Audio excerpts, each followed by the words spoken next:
Halo anak-anak, selamat pagi. Sampai ketemu lagi dengan sesi saya. Saya akan membawakan materi tentang pembelajaran PPD di era new normal. Ya. Materi yang akan saya sampaikan adalah tentang blended learning. Tapi sebelumnya, perkenalkan dulu, nama saya Sutanto Prabowo. Sering juga disebut dengan Pak Bowo. Nanti saya hanya akan mengajar di SMK Dominikus. Kalau di SMA Dominikus saya tidak mengajar. Saya akan mengajar mata pelajaran animasi yang berhubungan dengan animasi. Maka nanti yang jurusannya animasi akan ketemu saya. Oke, tidak berlama-lama, kita lanjut ya. Sebelum kita menginjak ke bahasan blended learning, saya akan menceritakan dulu bahwa sekolah kita itu adalah sekolah yang berbasis pada mengacu atau terinspirasi semangat Santo Dominikus. Maka di dalam pembelajarannya, di dalam keseharian, dalam kegiatan pembelajaran akan ada pola pembelajaran yang disebut dengan pembelajaran PPD. Untuk kesempatan kali ini saya tidak akan menjelaskan tentang PPD secara detail. Saya akan memberikan gambaran saja bahwa kita dalam pembelajaran, baik itu offline maupun saat ini dalam rangka new normal ini, kita masih menerapkan pembelajaran yang disebut dengan PPD. PPD itu paradigma pendidikan Dominikan, yaitu pola pembelajaran yang dilaksanakan dengan menerapkan semangat dan pola belajar Santo Dominikus. Ya, kita tahu bahwa Santo pelindung sekolah kita adalah Santo Dominikus. Lalu pembelajaran PPD itu meliputi ada proses learning, contemplating, actuating, sharing, dan kemudian reflecting. Kelima proses ini akan ada di dalam setiap pembelajaran kita, akan ada dalam setiap kegiatan belajar mengajar di kelas. Ya, secara detail nanti mungkin akan dijelaskan oleh pembicara atau guru yang lain. Tetapi dalam kesempatan ini saya tidak akan menjelaskan tentang apa yang namanya pembelajaran PPD. Saya akan fokus kepada yang namanya blended learning. Ya, oke, kita lanjut. Lalu blended learning. Blended learning itu adalah pola belajar dengan menggunakan pendekatan daring atau online maupun pendekatan luring atau offline. Daring itu di dalam jaringan, luring itu di luar jaringan atau offline. Ini istilah-istilah yang nanti kita gunakan. Ya, kalau kita tahu online itu namanya daring, lalu kemudian offline itu namanya luring. Oke, lanjut. Untuk pembelajaran dengan metode blended learning ini kita tentu harus menyiapkan segala sesuatunya, fasilitasnya supaya belajar kita lancar. Ya. Blended learning itu menggabungkan antara pembelajar offline dengan belajar online. Untuk belajar online, yang pertama yang harus ada disiapkan adalah yang namanya platform. Platform itu sebuah aplikasi, program yang berguna untuk membantu proses pembelajaran. Aplikasi atau program yang nantinya dipakai oleh sekolah kita, oleh Bapak Ibu guru untuk membantu proses pembelajaran. Ya, selama ini dalam PLS ini anak-anak sekalian menggunakan aplikasi WhatsApp untuk mengirim pesan, mengirim materi dalam bentuk tulisan, dalam bentuk PowerPoint, dalam bentuk link video. WhatsApp ini disebut dengan platform. Ya, kalau nanti kita sudah belajar online, setelah PLS ini selesai, tentu kita akan mulai belajar online. Sementara mungkin Bapak Ibu guru ada yang masih menggunakan WhatsApp sebagai platform pembelajarannya. Ada juga yang nanti mungkin menggunakan yang namanya Google Classroom. Ada yang menggunakan Microsoft Teams. Ya, itu macam-macam dari yang namanya platform. Paham ya dengan yang namanya platform? Oke, itu komponen pertama. Lalu komponen kedua, koneksi internet. Ketika kita sudah menyediakan program aplikasinya untuk menyimpan, mendistribusikan soal dan sebagainya, maka kita butuh koneksi internet untuk menyebarkannya. Koneksi internet ini adalah media yang dapat menghubungkan seseorang atau alat terhubung di seluruh dunia. Jadi internet itu tidak hanya menghubungkan kita yang di Wonosari, tetapi menghubungkan setiap orang, setiap alat di seluruh dunia. Komponen berikutnya adalah device. Device ini dalam bahasa Indonesianya adalah alat, peralatan.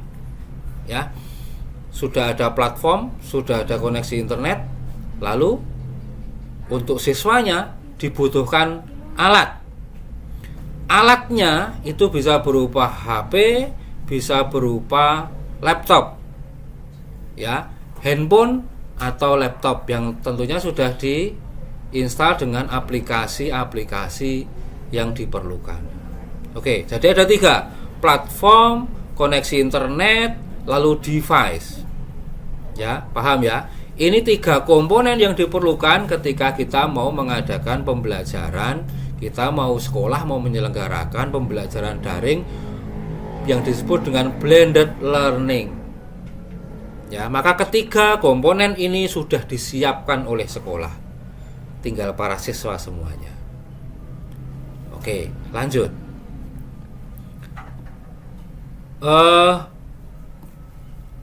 Dalam pembelajaran dengan metode blended learning itu ada 4 tahapan yang harus dilalui. Yang pertama adalah yang disebut dengan tatap maya. Tatap maya itu apa? Atau tatap-tatapan dengan si maya? Enggak ya. Ada istilah tatap muka. Ketika kita belajar biasa di kelas, itu istilahnya tatap muka. Guru mengajar di depan kelas, bertemu dengan siswanya, itu namanya tatap muka. Saling bertemu, bisa melihat. Nah, ini ada istilah tatap maya. Kenapa disebut tatap maya? Karena kita saling bertemu tetapi dari lewat jalur maya atau dunia maya atau lewat internet. Maka disebut dengan tatap maya. Dalam pembelajaran dengan blended learning, pertama yang akan dilakukan oleh guru adalah melakukan tatap maya. Dengan apa? Bisa menggunakan WhatsApp video call, atau bisa menggunakan Zoom, atau bisa menggunakan aplikasi yang lain. Itu disebut dengan tatap maya. Maka ketika nanti ketemu 2 jam misalnya, jadwal pelajaran 2 jam, maka mungkin setengah jam atau 1 jam akan diisi dengan tatap maya. Guru bertemu dengan siswanya.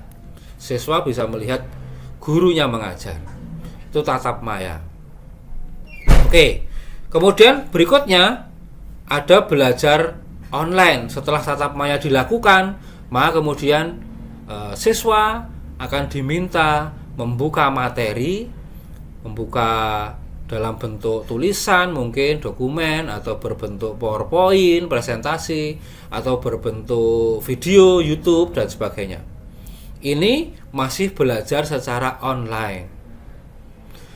Belajar online ini akan membuka yang namanya tadi platform. Ya, platform. Jadi kalau nanti ada Bapak Ibu guru yang menggunakan Google Classroom, maka para siswa harus masuk ke Google Classroom. Platformnya adalah Google Classroom. Ya, itu yang kedua. Step berikutnya adalah mungkin Bapak Ibu guru akan memberikan tugas Ya, tugas-tugas ini bisa diselesaikan dalam bukan lewat daring, tetapi bisa lewat luring, bisa lewat jaringan offline. Kita tidak usah online, tetapi bisa mengerjakannya di luar jaringan. Ya. Lalu yang berikutnya, mungkin juga Bapak Ibu guru akan memberikan tes atau ulangan. Tes atau ulangan ini bisa dalam rupa offline, ditulis di kertas, atau bisa juga dalam rupa online lewat Google Form atau tes online dan sebagainya. Ini proses yang dilakukan ketika sekolahan melakukan blended learning. Ya, jadi ada proses online, ada proses offline, itu digabungkan menjadi satu. Yang jelas bahwa di sana akan ada tatap maya dan pembelajaran secara daring. Oke, itu. Lalu kemudian next. Lalu apa yang perlu dipersiapkan oleh para siswa sekalian? Kalau sekolahan sudah menyediakan tadi platform, koneksi internet untuk guru-guru. Lalu kemudian untuk device-nya, para guru sudah siap. Lalu sekarang giliran para siswa. Apa yang perlu dipersiapkan? Ya, oke. Yang pertama, tentu saja niat. Ya. Karena belajar dengan cara yang berbeda dari biasanya, ini butuh usaha yang lebih. Maka niat itu harus dimunculkan lebih dulu. Niat. Aku pengen belajar. Aku pengen belajar dengan cara yang baru. Aku pasti bisa, itu niat. Ya, karena ada anak-anak yang mengeluh, ini pakai teknologi, saya belum bisa, saya tidak bisa pakai laptop, saya tidak pakai HP dan sebagainya. Tapi ketika niat ini muncul, maka kemudian belajar itu menjadi ringan. Belajar akan jadi mudah. Berikutnya, disiplin. Ikuti waktunya. Kita harus datang tepat pada waktu, sama persis ketika kita belajar di kelas secara offline. Ikuti jadwal sekolahan. Karena dalam pembelajaran ini nanti pun akan ada absen.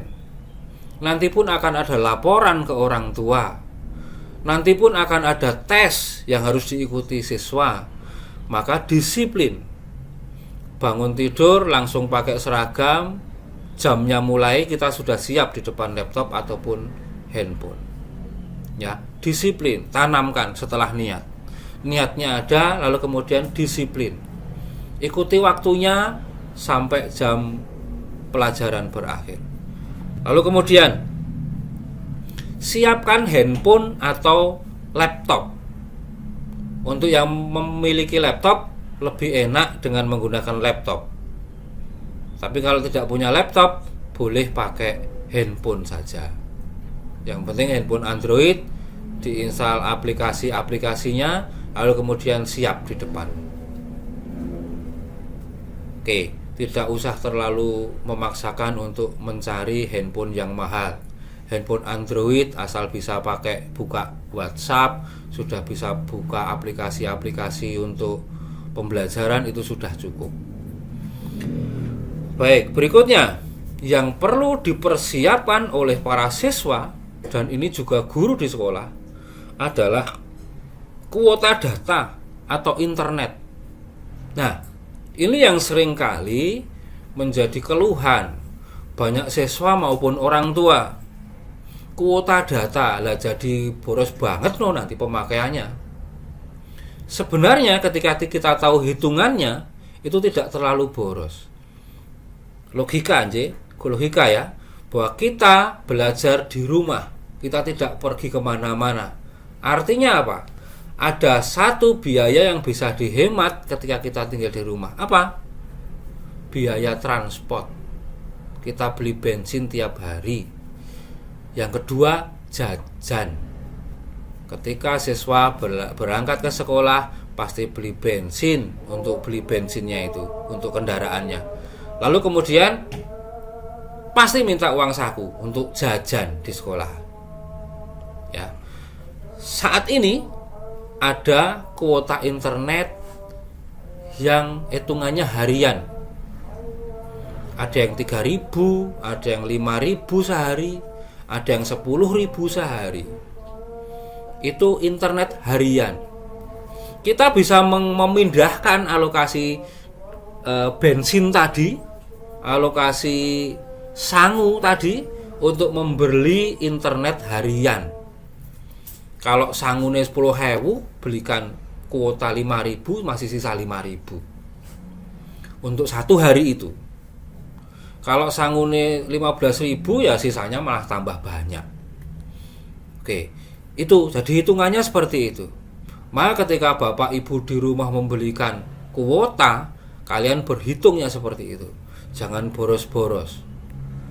Maka sebenarnya sama ketika pengeluaran kita masuk berangkat ke sekolah dengan menggunakan transportasi, dengan jajan, dengan saat ini dibelikan kuota. Hitungannya sama. Bahkan mungkin malah lebih hemat. Ya, itu. Lalu kemudian berikutnya,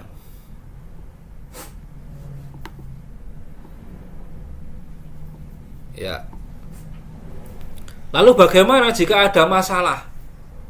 Ketika dalam pembelajaran ternyata ada masalah ini, masalah itu yang kemudian muncul. Masalahnya bisa banyak. Bisa masalah gadgetnya, bisa masalah kuotanya, bisa masalah kok radong atau pelajarannya ini hari ini, bisa masalah macam-macam. Maka yang harus dilakukan apa? Masalah ini bukan masalah di ini ya, tidak hanya masalah ketika HP saya rusak, itu bukan seperti itu. Bagaimana ada masalah-masalah dengan pembelajaran di rumah? Ya, salah satunya bisa juga dengan masalah kuota. Ya, karena ada siswa atau orang tua yang memang betul-betul tidak mampu untuk membeli kuota dan sebagainya. Apa yang perlu kita lakukan ketika ada masalah-masalah seperti itu? Kita tidak harus selalu mengeluh, lalu ngomong kemana-mana. Tetapi ketika itu berhubungan dengan pembelajaran sekolah, maka yang pertama, jadilah orang yang mandiri dahulu. Berusaha secara mandiri untuk mencari solusi, menyelesaikan masalah. Jangan ribut-ribut, langsung ribut-ribut, ada masalah sedikit saja. Dipikir, dirasakan, lalu coba cari solusinya sendiri. Baru setelah solusi tidak ketemu sendiri, kemudian komunikasikan dengan wali kelas. Tentu saja sudah ngomong dulu dengan orang tua dan sebagainya. Kalau itu berhubungan dengan sekolah, komunikasikan dengan wali kelas. Wali kelas itu orang tua di sekolah. Wali kelas itu siap sedia selalu untuk menerima semua keluh kesahmu sebagai anak walinya. Maka manfaatkan wali kelas ini untuk kalau ada masalah ceritakan. Kalau ada masalah ceritakan. Ini dengan wali kelas. Ya. Kalau kemudian nanti wali kelas tidak bisa memberi solusi, tentu akan dinaikkan lagi. Masalah akan dikomunikasikan dengan wakil kepala sekolah kurikulum. Ya. Kurikulum ternyata butuh solusi yang lain lagi, maka komunikasikan dengan kepala sekolah. Ya. Jadi pertama, mandiri, usahakan untuk menyelesaikan sendiri. Baru kemudian bicarakan dengan wali kelas, bicarakan dengan orang tua, bicarakan dengan wakil kepala sekolah kurikulum, bicarakan dengan kepala sekolah. Ya. Semua wali kelas sampai dengan kepala sekolah ini pengganti orang tuamu di rumah. Jadi jangan sungkan-sungkan, kalau ada masalah ceritakan.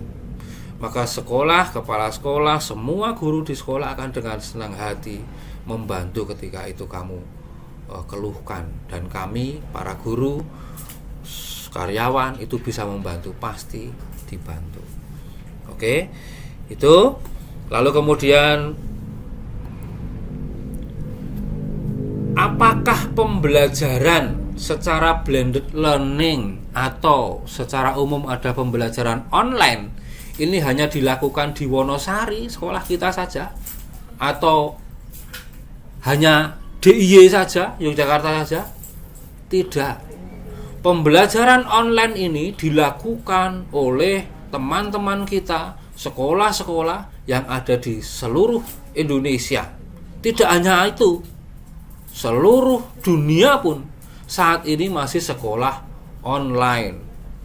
Kecuali di Wuhan mungkin. Wuhan sekolah sudah mulai offline tetapi dengan protokol Covid yang sangat ketat. Ya, jadi tidak hanya kita tetapi teman-teman kita di seluruh dunia ini pun mengalami kejadian harus belajar di rumah seperti kita. Maka jangan berkecil hati bahwa ini pun dirasakan oleh saudara-saudara kita yang lain. Teman-temanmu yang lain yang sekolah ada di sekolah yang lain, semua mengalami hal yang sama. Kita harus mempersiapkan kuota, kita harus mempersiapkan handphone, laptop, setiap pagi harus di depan komputer dan sebagainya. Itu sama. Ya, kita melakukan mengalami hal yang sama. Oke, kira-kira seperti itu yang akan saya sampaikan hari ini tentang yang namanya pembelajaran daring digabung dengan pembelajaran luring. Ya, ada istilah baru, daring, luring, mungkin ada yang belum dengar ya. Ini kita biasakan. Oke, akhirnya kalau ada pertanyaan-pertanyaan bisa pada pertemuan berikutnya atau ketika ketemu saya bisa ditanyakan atau Bapak Ibu guru yang lain. Akhirnya selamat menjalankan PLS untuk hari ini. Selamat belajar. Tetap semangat dan salam veritas.